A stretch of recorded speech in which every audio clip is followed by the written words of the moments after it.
Isang 11 anyos na estudyante ang humingi ng tulong kay Pangulong Ferdinand Marcos Jr. laban sa pang-aabuso umano ng isang barangay kagawad. Ang kabuuang detalye ng balitang yan, ihahatid sa atin ni Aimee Gatchalian. Aimee?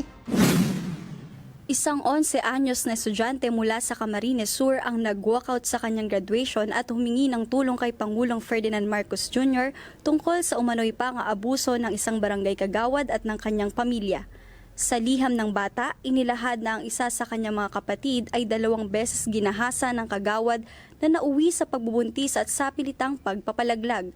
Idinagdag pa ng bata na may iba pang kaso ng pang-aabuso mula sa parehong pamilya noong 2018.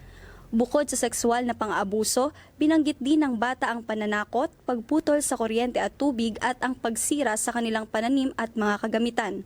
Question, Mr. President. How will we read if we are being raped? How will we read if our own government people cut our electrical wire so we have no lights? How will we read if our own kagawads cut our balon wires? We have no water. We are kids. We are not involved in your political parties. Sa kanyang tugon, sinabi ni Pangulong Marcos na nagalit at umiyak siya matapos mabasa ang liham. Nangako rin ito ng agarang proteksyon para sa bata at sinigurong maipagpapatuloy nila ang kanilang pag-aaral ng ligtas. Ngayong araw, nakipagkita si DSWD Secretary Rex Gatchalian sa batang sumulat ng liham habang natunton na rin ang biktima na napag-alamang may special needs. Agad itong binigyan ng tulong, kabilang ang pinansyal, psychological at emotional support.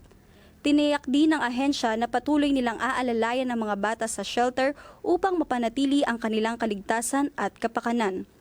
Para sa DATV News, Aimee Gatchalian, nag-uulat. Maraming salamat sa iyo, Aimee Gatchalian.